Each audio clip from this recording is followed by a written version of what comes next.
she's going to talk about Plays the Thing, Games as Fine Art, if a computer allows her to do so. So please welcome Celia Pearce. Thank you very much. I want to thank John, Michael, and Ian for inviting me to the conference to speak. It's been really exciting to listen to everybody, and it's exciting to be part of the discussion. It's been interesting to see how many things intersect, but how few are actually redundant here. But I'm going to touch on some things that other people have talked about that maybe explore from a slightly different angle. And in the title slide here, I'm putting "thing" in quotes because one of the things I'm going to talk about throughout this presentation is the tension between procedures and objects. So first of all, I want to quote from John Sharp's "And Then Came Duchamp," who is a major character in my talk today. But in 1922, Andre Breton wrote one of the first articles about Marcel Duchamp, who he considered to be one of the most brilliant men of his generation. And he was quite dismayed to discover that Duchamp spent the vast majority of his time playing chess. And we've all touched on this a little bit. I think we can officially declare him the patron saint of this conference. But I don't think that this is a trivial fact. Breton saw it as a distraction, and he couldn't piece together the relationship between Duchamp's gamer persona, if you will, and his artist persona. One thing I found in doing research on this subject was that the vast majority of photographs of Marcel Duchamp, in fact, feature him playing chess. The top one is him playing chess with a Man Ray. But Antoinette Lafarge from UC Irvine has argued in the catalog for the Shift Control exhibition, one of the first game art exhibitions in the country, that Duchamp's entire art practice was in fact a game, that he treated all of his movements as an artist as movements in a giant strategic chess game with the art world, the art community, and the art medium. This is his famous Nude Descending a Staircase, perhaps his best known painting. A couple of people have shown this painting as well, and I showed this in lectures for quite a while, and then I learned something really interesting about it, that this painting was done cross-eyed. So in addition to painting on a subject that he loved, he also treated the actual painting of the subject as a game. So I want to talk first about this idea of play as an art medium. And this quote that I gave from Antoinette Lafarge is reinforced by Duchamp's own words, that art is that little game that men have always played with one another.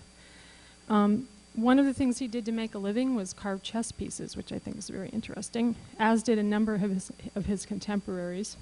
Interestingly, for anybody who's a fan of chess history, a number of these more modernist chess sets resemble the Islamic chess sets of the 1500s, which were non-representational. But one of the things Marcel Duchamp did do, and I would argue with Jay that I don't think that La Fontaine lacks craft. In fact, I think the selection of the urinal and the orientation of it in an orthogonal to its function, because as you can see it's meant to be bolted to a wall, took a tremendous amount of craft. Anyway, these are some examples of ready-mades, two by Duchamp and one by Man Ray. What's interesting about these pieces, I think, is first of all, they're situated in an art gallery, and they're things that are not things you would expect to see in an art gallery. It begins this love affair with everyday objects that happens throughout, and kind of this whole populist versus elitist dynamic that was discussed in the last presentation is going to be pervasive amongst all the artists I'm talking about. What's interesting about these pieces is that some of them are in fact interactive and some of them aren't. The bicycle wheel is actually meant to be touched, but it is never allowed when it's shown in a museum. And the Man Ray cadeau piece I find really interesting. If you can't see, it's a bunch of nails soldered to an iron, is that it implies a certain type of interaction which would be quite unpleasant. As we've talked about, games can sometimes be unpleasant. So I think these kind of rhetorics of not only the actual interaction but the potential interaction, and all of these things are objects and are still to this day treated as objects, but I think their procedurality, their function is actually much more important than their objectness. Duchamp also role-played. He had a female alter ego called Erez Celebi that he would appear as at various public events and in photographs and paintings. He also made a series of rotoreliefs. A number of these experiments were actually meant to be played with on a phonograph, and he also built a device that would spin these things around, and it was hand cranked, so you could actually physically manipulate it at the speed that you wanted to. And these are some of his experiments called standard stoppages, and I think the role of chance is gonna come up again, because it's a very important part of artistic game, what I would consider game art practice, that playing around, trying things, experimenting, and seeing what happens is a big part of these kind of this kind of work. And I think one place that's really evident is in this infamous bride strip bear by her bachelors, also called the Large Glass, which broke on its way to its debut exhibition. And he was so entranced with the web-like composition of the broken areas that he decided to keep it as it was and exhibit it in its broken state. And these are two examples that I think are really interesting about Duchamp's sort of game-like approach to art. The door on the right, on the left, is an actual door in an apartment, which if you look closely you will see is hinged such that it can close one of two doorways. So it basically flips back and forth. And that was actually in an apartment that was used and lived in. The other is a piece that was never built, but of which he wrote a very elaborate description. And it has been installed. It's in the Philadelphia Museum of Art and as part of the Duchamp collection there. It was built, but it's not really known whether it was ever intended to be built or if it was simply meant as a script. I'm going to talk a little bit too about some other traditions, and surrealist games kind of creates a bridge to that. This is, of course, a whole set of actual games that were played by the dada artists and surrealist artists. I actually play these games in my classes at Georgia Tech, where several different people would work together on a piece of art with the constraint that no one could see anything else that the other people were drawing except the edges, so that they could essentially abut their piece of the drawing against the next person's. This game is actually called Exquisite Corpse. And this kind of starts to segue to some other issues too. This is actually the box in a valise, which is a piece that Marcel Duchamp did after he allegedly retired. And why this is kind of interesting is that this is a series of pieces in which he essentially appropriated his own work and created collections of reproductions of various artifacts. And one of the interesting things that begins to happen in the movement I'm going to talk about next is that there is this tremendous tension between mass production and reproduction and the whole idea of the art object. This is a picture that was taken of Marcel Duchamp at a retrospective in, I believe, the late 1960s, which is kind of always shown as this indicative picture, but I think it's also really interesting that, of course, again, chess is in the center of the room, and that's what he chose to show as his iconic image of this exhibition. Oops. So a few people have actually talked about the Fluxus movement, and the main reason I'm actually talking about Duchamp is because he kind of sets the foundation for the Fluxus movement. How many people here had heard of the Fluxus movement before they came here? Oh, that's lovely. This is one of the most underappreciated game-related art movements, and we're familiar with some of the people some of the more famous people, Namjoon Paik being one of them. I think that I would argue that although Paik is thought of as a video artist, I sort of think of him more as a game artist, because he was constantly playing with making up rules and constraints for himself. For instance, with his whole series of robots that were constructed entirely out of television sets, and this very famous self-reflexive artwork, the TV Buddha. Other famous members of this community were John Cage and David Tudor, who were experimental musicians, and I think they're really interesting to look at. In fact, the whole experimental music practice really helps us out a lot with some of this, because they were very involved in this idea of scores. And of course, a score is a natural part of the music creation process, but this is an example of a John Cage score on the right, which doesn't look like a conventional music score in any way. But what he would do is he would construct a set of rules or constraints whereby a piece would be improvised within these kind of game rules.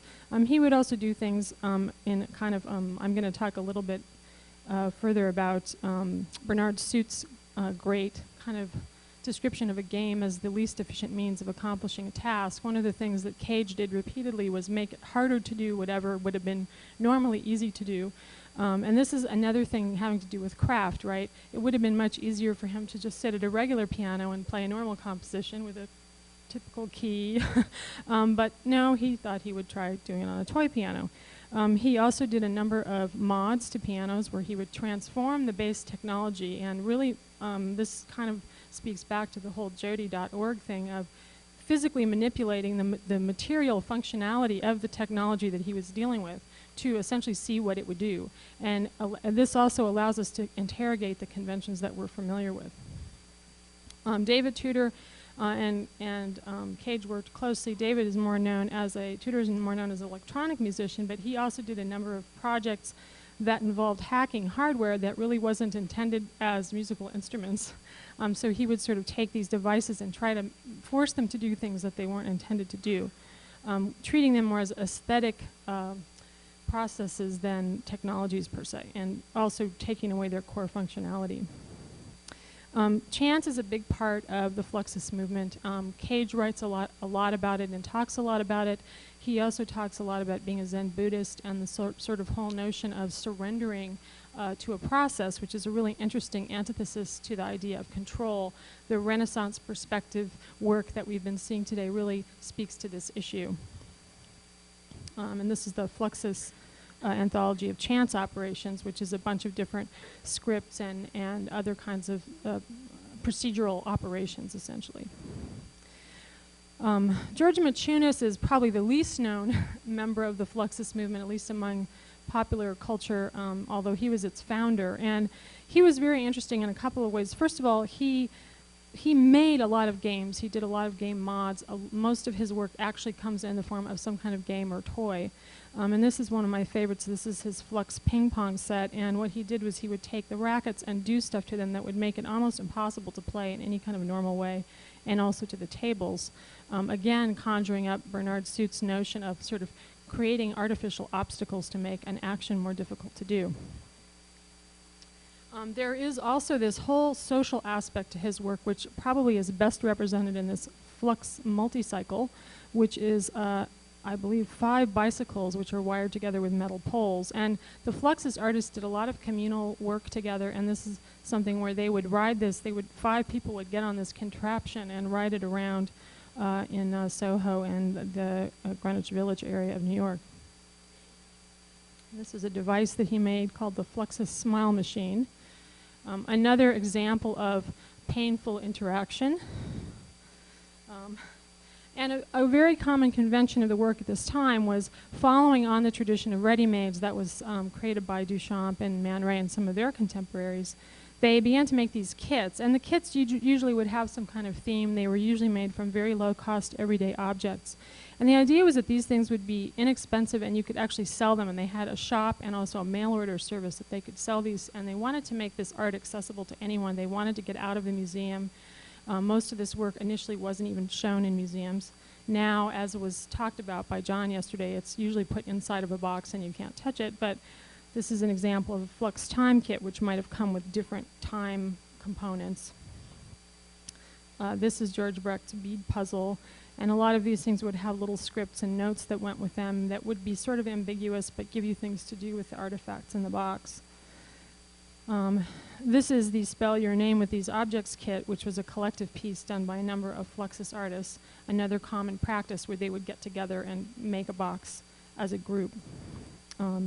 This is a Flux kit that was assembled by different artists with different sub-pieces in it. One of my favorite artists of this era is Takako Saito, who made a whole series of chess, essentially ready-made chess sets, and she would take found objects and everyday objects and transform them. The grinder chess, I think, is my favorite. Those are basically add-on pieces for a grinder tool that have essentially been neutered of their functionality and made into both aesthetic objects and game pieces.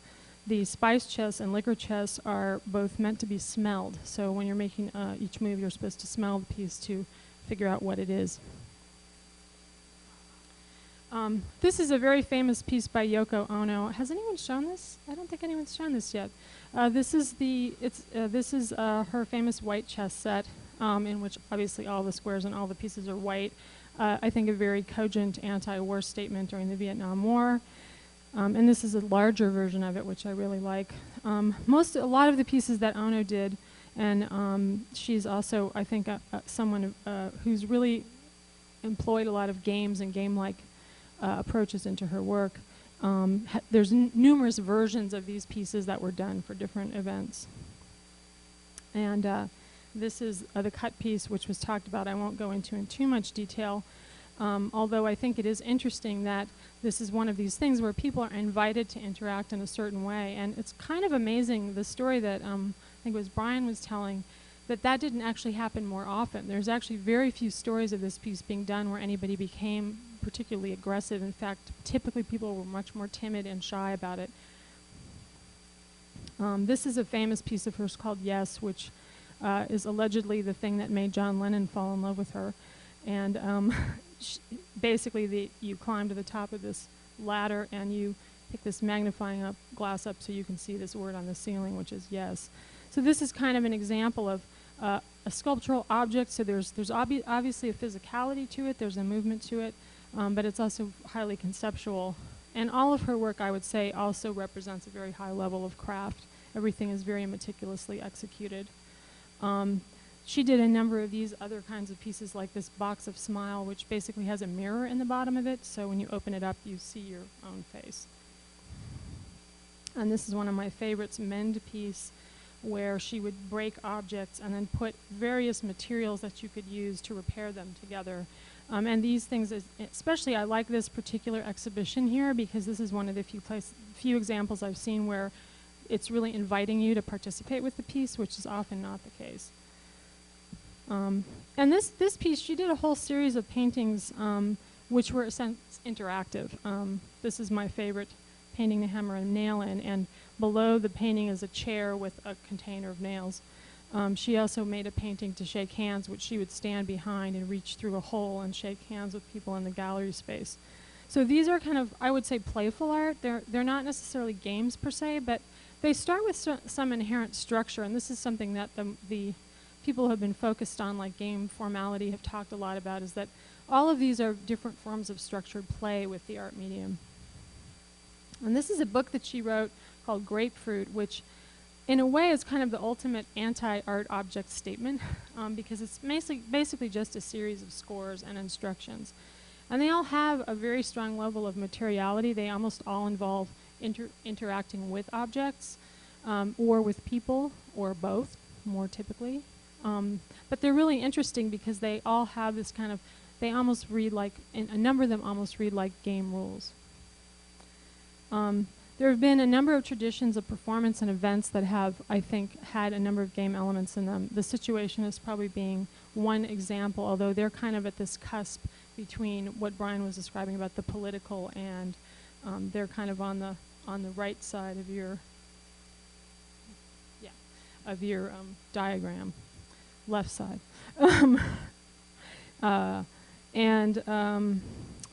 They were involved in a number of kind of art-like protest actions during more or less the same period as some of these other movements. Allan Kaprow was briefly mentioned, and Allan Kaprow's happenings were actually probably more game-like than a lot of other performance art. There was usually a pretty detailed set of instructions, and people would have to follow certain types of rules and constraints as to what they were supposed to do, and these were meant to be participatory.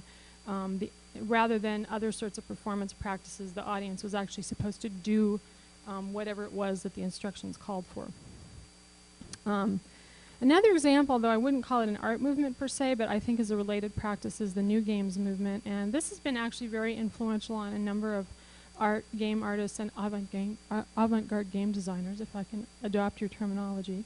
It was originally started by Stuart Brand and some other people, and Bernie DeKoven, who was one of the leaders of the movement and kind of kept it going and still does workshops. This is actually these are some shots, not that one because I couldn't find a parachute, but did anyone here ever play with a parachute in elementary school? Okay, well that's where that came from, is this movement. And these games actually turned into things like theater games and team building games and things we do in school. A couple of examples, actually, the two here are really great. I usually play these with my students every year. The middle one is the lap game, where everybody sits in a circle and sits down on each other's laps. And the bottom one is the not game, where everyone holds hands with everyone else in a totally chaotic fashion and then tries to unwrap it into a circle. Ian, why are you covering your face? You don't like new games? Here's a couple of other examples. Huh? You're doing a new game? So this is rock, paper, scissors, tag, but USC actually has been one of the instrumental places in kind of reviving this, and they taught me how to do it, and now I teach my students how to do it. Some examples of new forms that have come out of this. This is a card game that was developed by students who had done the new games exercises with Tracy Fullerton's class. This is a giant playing card game. And one of the things that was really interesting about this was that by adding this new rule, this new constraint of scaling up the card size, they didn't do anything else. They didn't make up any new game mechanics, but the scale change completely changed the dynamics of actually playing any of the games. They played a whole series of conventional card games with this new scale variable and radically changed the game mechanics as a result. This is a project that Frank did with his students called PAGMANHATTAN. That's very famous kind of as one of the first big games, but I think it definitely falls into the lineage of some of these other participatory performance types of experiences. And Brian had a slide of this, but he didn't say what it was. And this was Frank, Katie Salen, and was Nick Fortuno. This is actually one of my favorite things ever, if I may say so. This is a large-scale board game that's played in a city with huge playing pieces that are run around based on consensus votes by people on the internet as to the best path to go in traffic and other kinds of conditions throughout Minneapolis, complete with a police escort.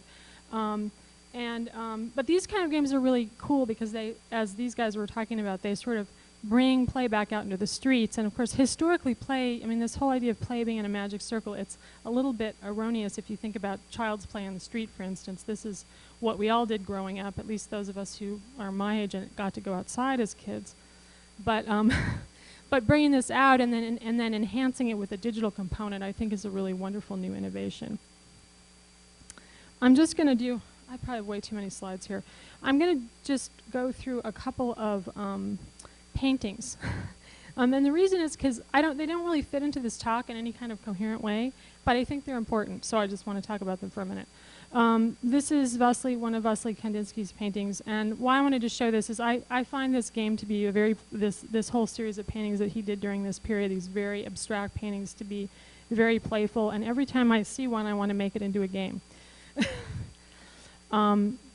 Jackson Pollock was talked about extensively, so I won't talk too much, but this is a great example, though, of this tension between materiality and process, right? Because in reality, he didn't care about the thing he was making. I think that in some ways it was almost a joke that people would buy these things, and he kind of went with that. But for him, it was more of a dance practice than a painting practice. And I stumbled onto these. Has anyone seen these amazing David Hockney photo collages of people playing games? They're pretty awesome. This is his family playing Scrabble. And this is a chess game. So again, kind of the homage to the game. And what's really neat is just the way that this is conveyed, very much in the spirit of Duchamp's chess painting, of using a method to tell the story. What's really cool is you can see he's trying to show this happening over time in a 2D surface. And this is one of another artist. Has anyone heard of this guy, Oyvind Fonstrom? Virtually unknown by anyone I've ever met. He did some paintings that were board games. They were essentially Monopoly mods, but they were very political, and they would sort of take current political events and things like that and weave them into this. And this is a painting. It's not meant to be played at all, but it's just a way of expressing some ideas using game conventions. Okay, back to our regularly scheduled show. So I'm just going to breeze through a bunch of the stuff we've talked about here.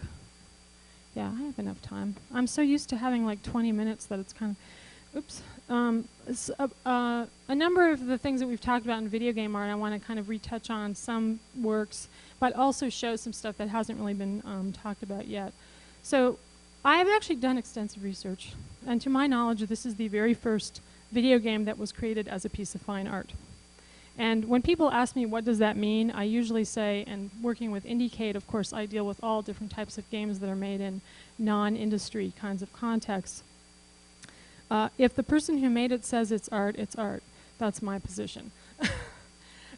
So this is a piece that was actually designed by Bernie DeKoven and programmed by Jaron Lanier. It's often, and I think I spelled his name wrong, there's supposed to be an I after the N. Lanier is often credited as the game designer, which is actually not the case. But they did this on the Atari 2600. And Ian, I'll try to find you a copy if you want for your class. The second oldest art game, is Dov Jacobson here? No? Okay. This is the second oldest art game, which was programmed by Dov Jacobson, who's been wandering around here since yesterday. And this was actually at an exhibit that was shown at the Austin Game Convention. There was an exhibit concurrent with the Austin Game Developers Conference 2 years ago that showed this. But it was, what's cool about it is it's actually an arcade machine. And Mike Smith made a film and a video game about building a bomb shelter.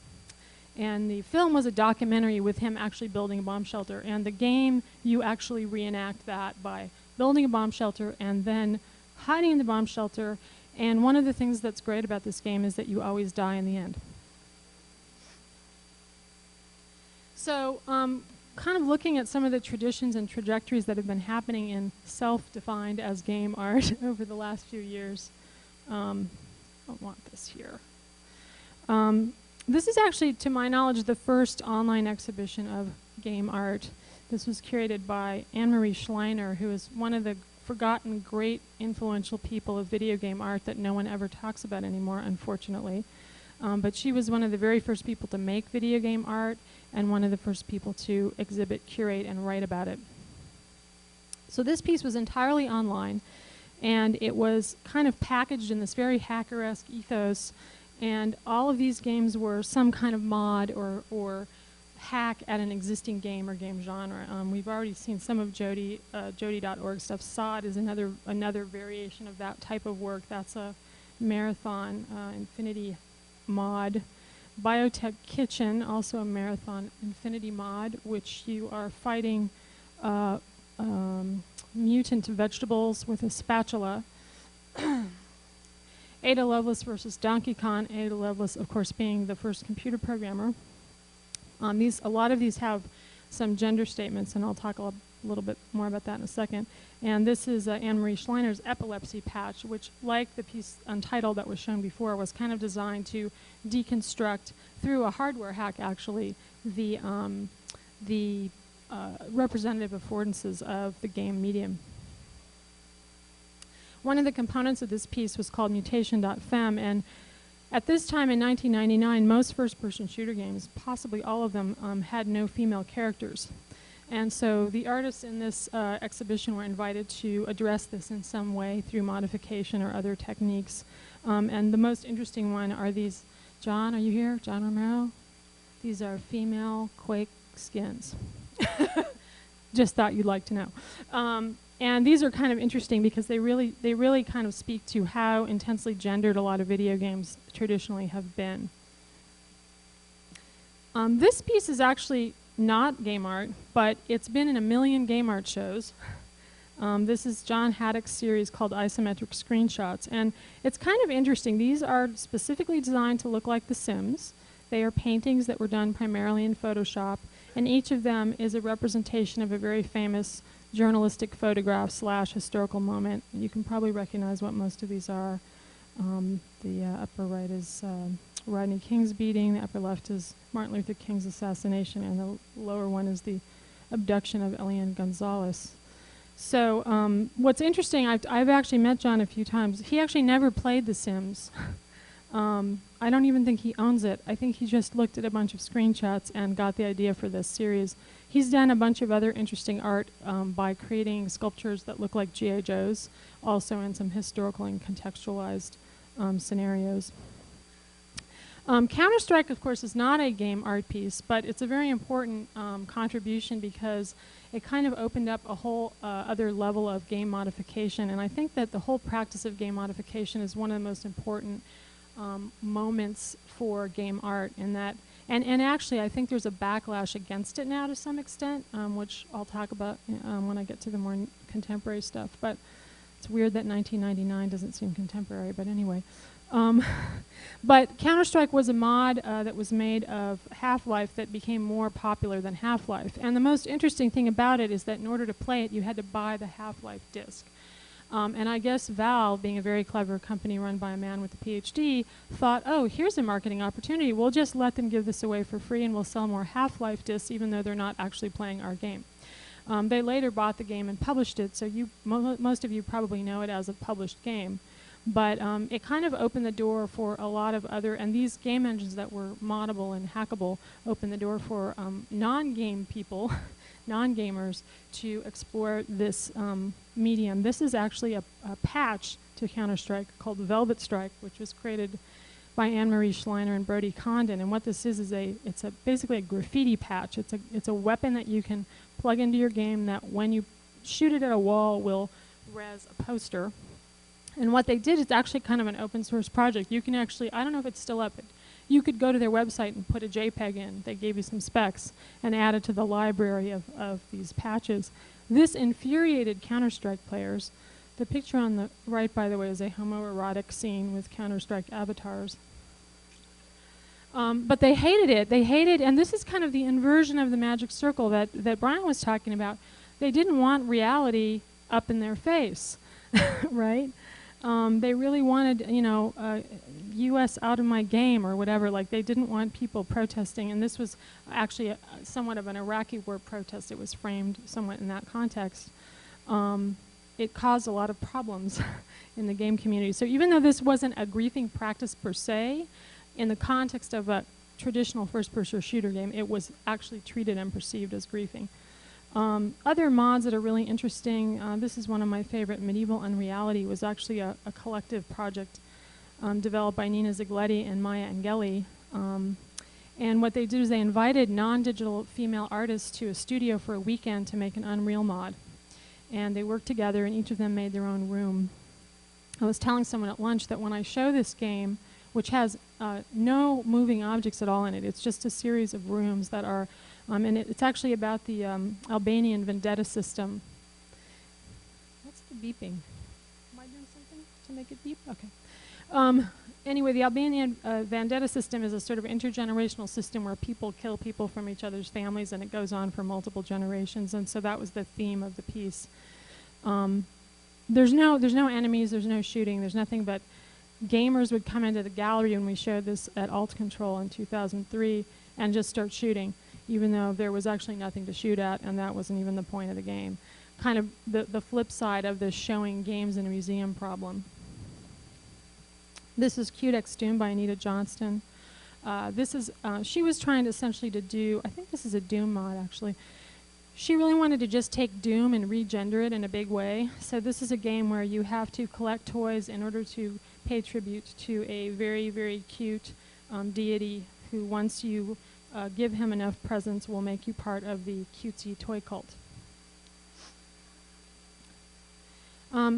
Mary Flanagan's Domestic, I think, is also a really significant piece. It's one of the first game pieces that I've ever seen that was autobiographical. It's basically an abstracted experience of a scenario when she was a child, when she came home from church to find her house burning down. And it combines visuals and words, and there's actually shooting, but the shooting comes in the form of coping mechanisms that you can pick from a few choices to essentially push back into this environment of trauma that's happening around you. This is her giant joystick, which this is really interesting. So I was going to talk briefly about Joseph Boy's notion of social sculpting or social sculptures, but this is one of the best examples that I've seen of a video game social sculpture. And this was designed, this is a working joystick that's 8 feet tall. It can basically attach to any game. It doesn't have any specific content, and she usually just plays old 80s video arcade games with it, but you can't play it by yourself. It requires multiple people to operate. And as you can see, it's got a lot of intergenerational appeal. This is actually a piece that Mary did in residency at Georgia Tech 2 years ago. We had an artist residency in the spring of 2007. And this was actually really interesting. She, and it's kind of a mixed thing because it actually produces artifacts, but the whole process of it is very gamey. All of the images in this project were taken from were essentially modified from screenshots of America's Army, and they were rendered through embroidery using a computerized embroidery machine. So I think that's kind of interesting. Kind of a mix of different kinds of game art techniques, and there were some T-shirts that she made, etc. I'm going to skip this section, actually. I think I can get through this pretty quickly. Some of this is good. I won't do that one. This one is very interesting. This is 9/11 Survivor, which was made by some of Brody Condon's students. A very controversial project. It put you in the role of a victim of the 9/11 attacks in the top floor of the building, and you could either run down all the stairs or jump out the hole in the wall. This game really this is a great example of where the context, people can't get their head around the context, right? When I had them show this at the Game Developers Conference in SIGGRAPH, it just freaked everybody out because they thought it was a game that was being made to sell in stores. We were like, no, it's an art game. Nobody understood what that meant. Oh, they just made it to express themselves, you know? Really interesting, but one of the best examples I know of a game that's not meant to be fun. I'll skip that one. This one's really interesting. This is Escape from Woomera. This is a piece that Julian Oliver did with some of the other people from Select Parks. This is a secret holding tank for immigrants in Australia that nobody is allowed into, and they wanted to make a mod of this, so what they did was they snuck cameras in under the fence and through a few cooperative guards and got the detainees to document this entire site, and then recreated a mod in, I think it's Half-Life, of this place that no one was allowed to see. Oh, and they did it with Australian government grant money.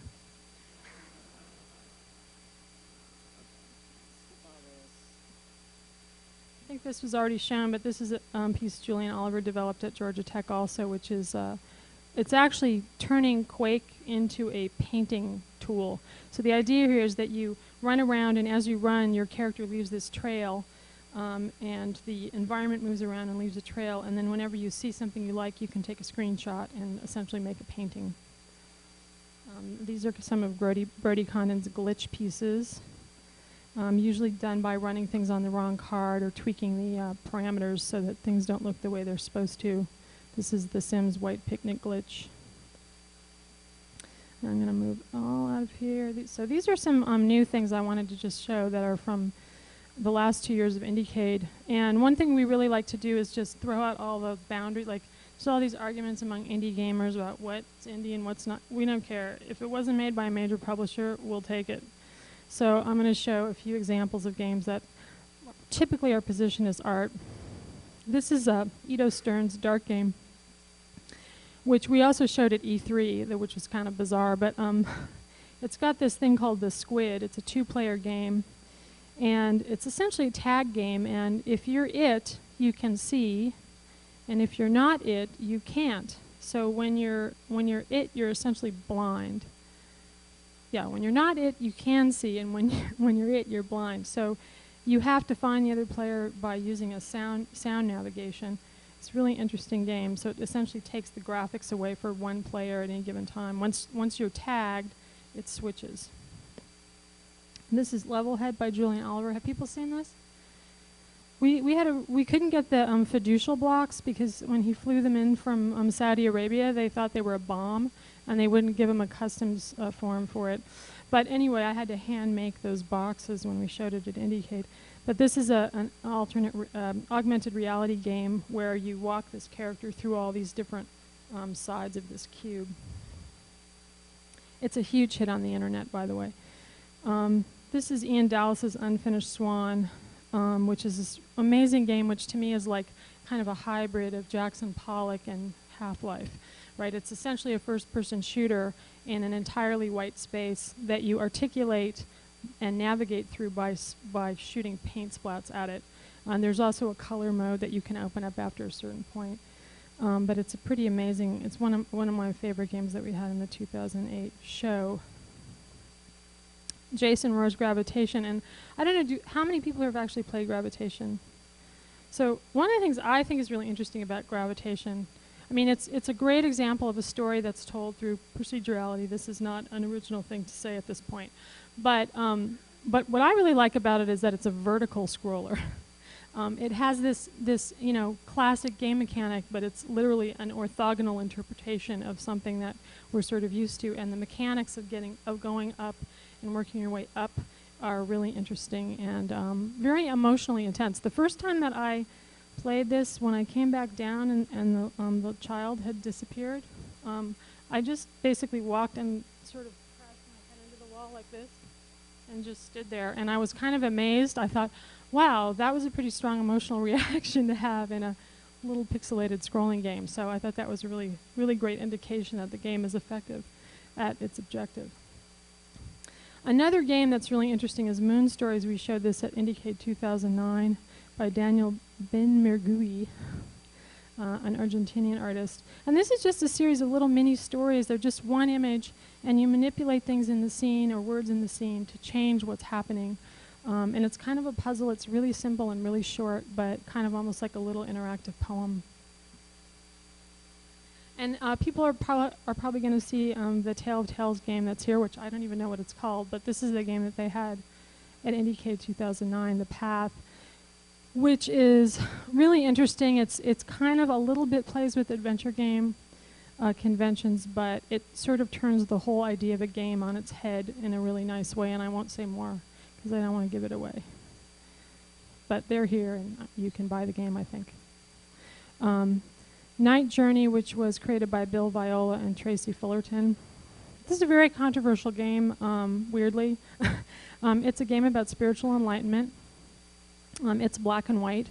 One of the things I find in looking at literally hundreds of indie games and game art pieces now every year is that there are trends, and black and white has been a trend for the last couple of years.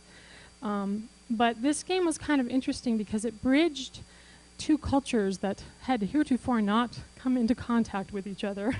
And it's sort of like Bill Viola made a game, like he's a very famous video artist. And what was interesting about it is that when it was submitted to the Independent Game Festival, it was rejected.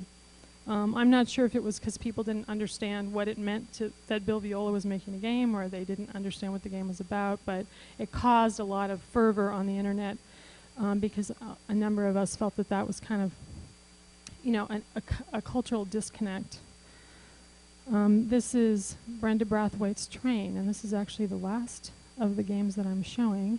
This was given a Vanguard Award at Indiecade in 2009, and the reason I picked it for my last slide, and it's showing in the gallery, and I highly encourage people to play this game. You have no idea what this game is about until you actually play it. Is because in writing about this game, I see it as being a game in the tradition of the Fluxus game pieces, but it's also got the sensibility of 20 years, 30 years of video game design. And Brenda, who is in particular someone who has a lot of experience with narrative-based games, and she brings a whole other set of tools to that sort of art object type of game scenario. Recommended reading? If anyone's interested, Mary Flanagan's Critical Play, which is all about the whole topic of this conference. A new book that recently came out called Art of Participation, which is a very good historical look at interactive art, both digital and non-digital. And if you are a Fluxus junkie like me, this book costs $300, but it has every single Fluxus art piece you could ever want to see in it. Okay, is that good? Are we good on time? Yes, thank you.